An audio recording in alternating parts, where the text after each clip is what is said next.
Hello and welcome to another episode of my Productivity Mastery series. And today we're looking at the paradox of choice, which actually is the title of a book by psychologist Barry Schwartz that was published around about 2005, which details the problems of choice. Now, how does this come into the world of productivity? Well, the problem that I see in most people's task management system is that when they begin the day, they have far too many tasks in there, which presents the problem of the paradox of choice. If you only started the day and you had 3 tasks on your task list, you would complete those every single day unless you decided to have a day off. There wouldn't be much debate in your mind about what you would want to get accomplished. The problem that we face today is that task managers, quite rightly, make it very easy for us to get tasks into our system. Now, that is a good thing and it's a bad thing because we'll now start to put things in there that really probably shouldn't be in there. Let's take a simple example. If you've got exercise on your task list, it's not really good to put that there. Exercise, you have to be in a specific place at a specific time to do exercise. If you're not scheduling exercise, you are not going to do it. Therefore, exercise should be on your calendar, not in a task list. Exercise is not a task.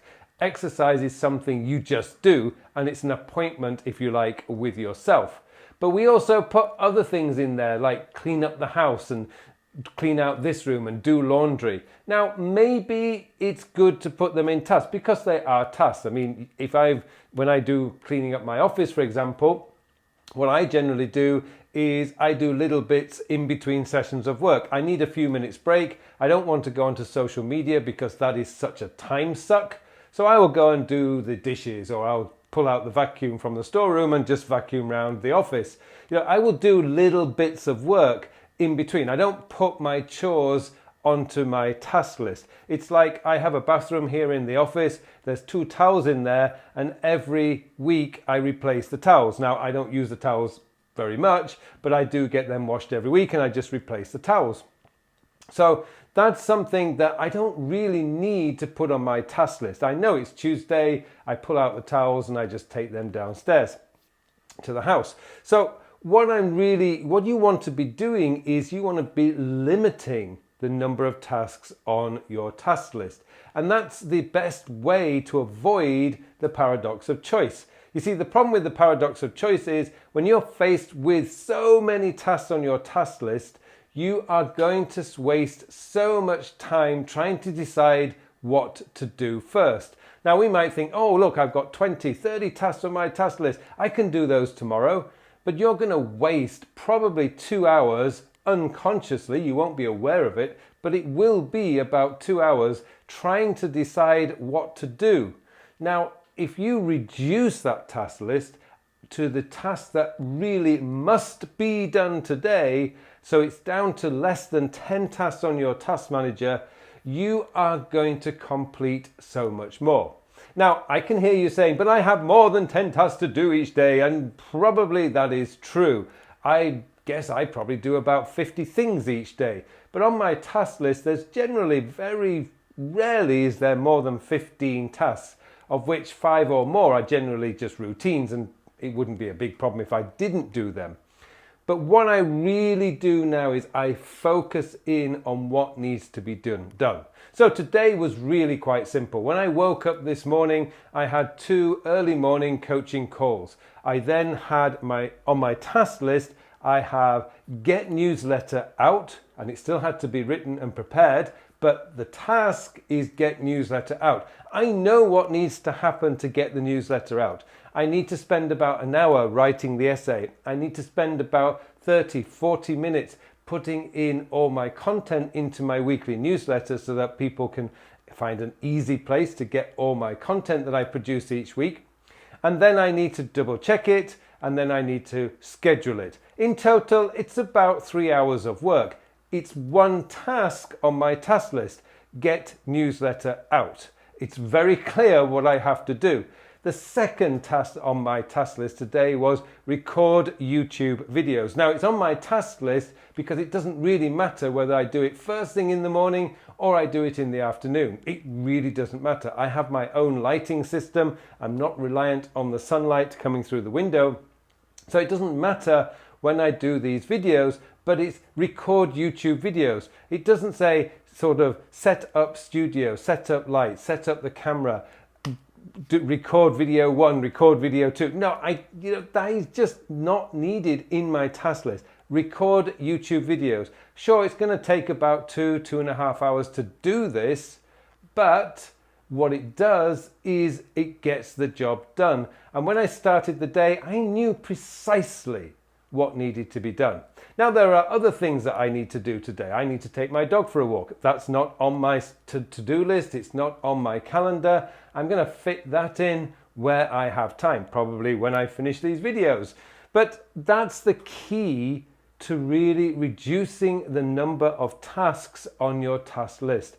When you have too many tasks on there, you're going to be wasting so much time trying to decide what to do. And 9 times out of 10, you will choose the easy, quick win tasks that will give you that dopamine hit. It's that addiction to dopamine in your brain, the feel-good hormone that will come out when you check off a task. But is that the goal? Is that the goal that you want? Do you really, is your productivity and time management system all about getting that dopamine hit? Or is it about getting work done? Be very clear about what it is you want to get done. Now, the other thing about reducing the task list is when you check off all the tasks that you do each day and you've got a zeroed out to-do list, that's going to give you a way bigger dopamine hit than checking off those little tasks that deep down are meaningless and are not really moving anything forward. So I urge you this weekend or this week to have a look at your task manager and look at where you can reduce your task list. There are a few other things that you can do that I'm just going to list off now. Instead of sending all those actionable emails to your to-do list and then processing them into your system, just drag them into a folder called Action This Day. Have one single task in your task manager that says clear my action this day folder, and if you're using Gmail, you can get the URL for that folder and you can paste it into your task manager. So all you have to do is click that and it will take you to your action this day folder. It's so much easier and it's so fast because when you're processing your inbox, you just drag actionable email into that action folder. There's a task in your task manager reminding you to clear that folder later that day. There are other things that you can do also. It's like if you have a lot of follow-up calls and waiting for tasks, group them together into a single task and make the individual tasks subtasks so you can hide them. Then again, you can set the task as a recurring task so that you can just open it up when it's time to do the calls because you're chunking the calls together. You do them all at the same time. You're going to stay much more focused and you're getting a lot of useful work done. So there you go. I hope you found this episode useful. I know it's a bit deeper, it's not superficial. It's really about getting you to wake up in the morning, look at your task manager and instantly know what you want to get accomplished today. When you're in that frame of mind, you're so much more focused. You never procrastinate. And you're not going to be wasting time trying to decide what to do next. Well, thank you very much for watching this video, and it just remains for me now to wish you all a very, very productive week. Hello, thank you very much for watching my videos. Now I have something exciting to tell you about. Recently I have developed a brand new time management system. It's a system designed to manage your time in the 21st century. The world has changed a lot over the last 20 years. In fact, it's actually changed a lot this year. And what we need now is a system, a time management system that is very easy to use, easy to maintain, so that you can spend more of your time doing the work. And that's what the time sector system is all about. It's going to change your whole belief system about the way a time management system should work, because this focuses on when you are going to do the task. And let's be honest, it doesn't matter how motivated, inspired, or how urgent something is. If you don't have time to do it, it is never going to get done. And that's what this system is built around, getting your work done, so you can spend more of your time doing the things that you want to do. I hope you join me in this course. The full details of the course are in the show notes below, so please join me, and thank you very much for watching this brief video.